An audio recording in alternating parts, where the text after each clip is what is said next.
Milwaukee Bucks have just made a very surprising move, and following what has been a very interesting past few weeks as it pertains to signings for John Horst, he has just made a move that has fans fired up, and ahead of what's going to be a very interesting season of moves.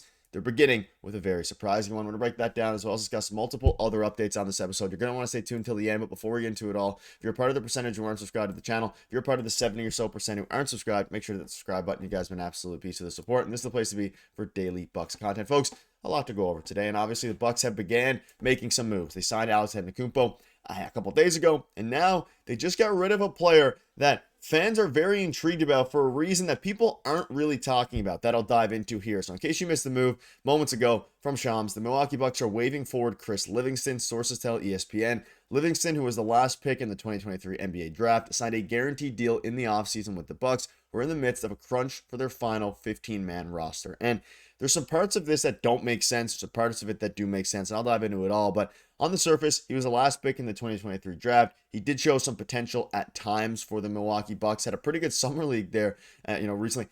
It was interesting, right? And he did sign a guaranteed deal in the offseason, which makes this move a bit more puzzling. But they are in the midst of figuring out their final 15-man roster. And, of course, they just signed Alex Antetokounmpo recently to a two-way deal. People are a little bit upset about that signing in general because they're saying, why does Giannis's, family, all those things get special treatment?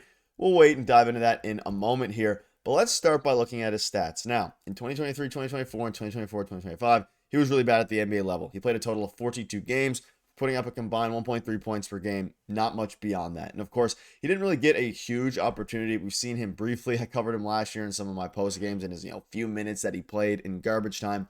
He never really made an impact at the NBA level that warranted maybe a roster spot. However, you look deeper into some of the things. He was a 5-star recruit. Let's look at back to 4 years ago. I just want to include this here. He was at one point a 5-star recruit. Obviously, ultimately fell to the last pick of the NBA draft. And for a Bucks team that doesn't really get a lot out of their draft picks as of late, there is some guys, some undrafted guys, and we'll dive into some of the young players that have performed well.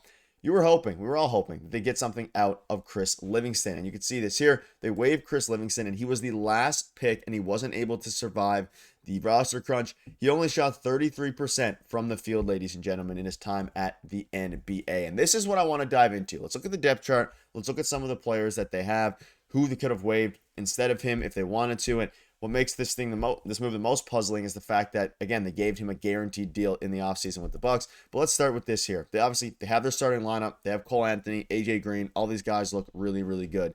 Gary Harris, you probably could have waived him. You can make a case that he should have been the one who was waived. Andre Jackson Jr., a lot of people are talking about why wasn't he the one waived? Why isn't he, getting in the spotlight? There is a clear reason why, and it's because of Andre Jackson's defense and what he showed at the NBA level last year. And he started a fair bit of games last year because Doc Rivers clearly likes his defensive ability. And this is a team that lacks a point of attack defender, right? They have a couple of decent defenders, but Andre Jackson Jr. gives them something they don't really have right now. And of course, you added Miles Turner in the offseason. You got rid of Brook Lopez, all these different things. Jericho Sims, who can protect the rim. I don't mind keeping Ajax around for a while. However, this was an interesting post on Reddit, and I want to kind of dive into this and talk about what your guys' thoughts are. Because they also have Amir Coffey, who, like I touched on in my video the other day, Doc Rivers hinted at them keeping. Bucks try to amass the most dead cap, which is not something you want to do, but they have been doing that. Wait, what are the Bucks even doing at this point? You had him being, of course, Chris Livingston, on a non-guaranteed contract, meaning the second-round rookie deal, already, but you waive him to sign him to a 1-year guaranteed contract and then waive him again, so now you have a dead cap. If you weren't sold on him, why'd they even do that in the first place? Just keep him on the non-guaranteed contract, which still had another year of control on after the season. Bucks front office out here outsmarting themselves, and there was a response saying, I think it was more about trying to prepare for every scenario. I think they signed him before Amir Coffey. Once he became available, and they pivoted towards him. So, if you've been following the channel, if you've been following the Bucks, they did do that, right? So they had him on the non-guaranteed contract because he was a second-round draft pick. Then they decided to waive him and then re-sign him to a 1-year guaranteed contract, meaning that, of course, they have to pay out that money. So if you waive him, which they did today, it ends up being dead cap because he's not on the team and he's still getting paid. They could have just kept him on the non-guaranteed deal and then kind of, ran through it that way. They ultimately decided to give him that guaranteed deal, probably as insurance in case they couldn't get anybody else. But they did get Amir Coffey, who at this point, you can make the assumption, putting two to two together here, lining the lines up. They prefer, obviously, Amir Coffey over Chris Livingston. Amir Coffey is more ready to be an NBA player, and that's what they value right now. But it is pretty, I guess at the end of the day, in hindsight now, you could consider it mismanagement of an asset by the Milwaukee Bucks, front office, because you could have had a chance to not have dead cap if you just stood pat. But they decided to not do that, and they decided to actually go out and waive him. And I'm not saying that waiving him was the wrong scenario. If there's any bad avenue here, it was the fact that they guaranteed his contract and decided to waive him just shortly after, which doesn't make a ton of sense here. And hopefully one of the, you can see here, I wish one time one of these promising young players would turn into something. This is where I want to ask you guys, who are you most excited about? And do you think that the Bucks, I mentioned they haven't been great at drafting, all these different things.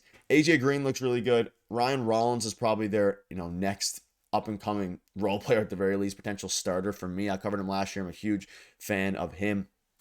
And of course, Mark Spears. He is probably going to be I'll have a video on him probably tomorrow. Very, very exciting player. Someone who has shown a lot in the preseason, can actually be their hidden gem, maybe their next star. But at the same time, they have been striking out a lot. AJ Green, he has his role. He showed off incredible athleticism this offseason. They, of course, traded AJ Johnson, one of their promising first-round picks, in order to acquire Kyle Kuzma.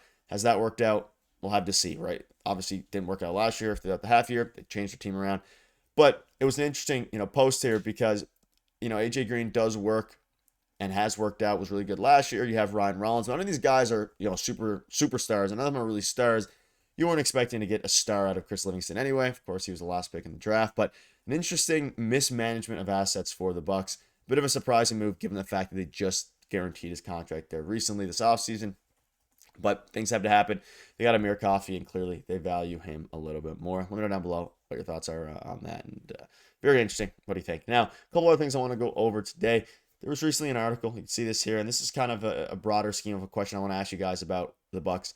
Bucks receive bleak outlook from NBA Insider. It basically goes in and dives into the fact that the Bucks from Howard Beck, and again, I don't care too much about what random analysts say, but it's more of a conversation piece here. They're basically talking about how the Bucks aren't a very good team and how they aren't going to be a very good team going forward. They didn't improve enough. Yes, they got Miles Turner. Yes, they got all these guys.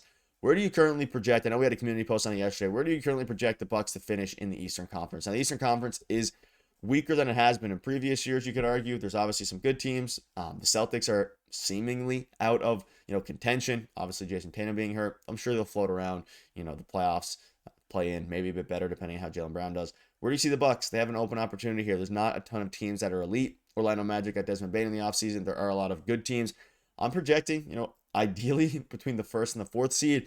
A lot of it comes down to how Giannis plays, which we kind of know, but also how the supporting cast plays. Will Gary Trent Jr. have a bit of a resurgence here? Will Kevin Porter Jr. and Cole Anthony continue what they've been showing in the preseason and being elite point guards? Obviously, Miles Turner is going to be better than Brook Lopez in my mind. He's younger, fits better.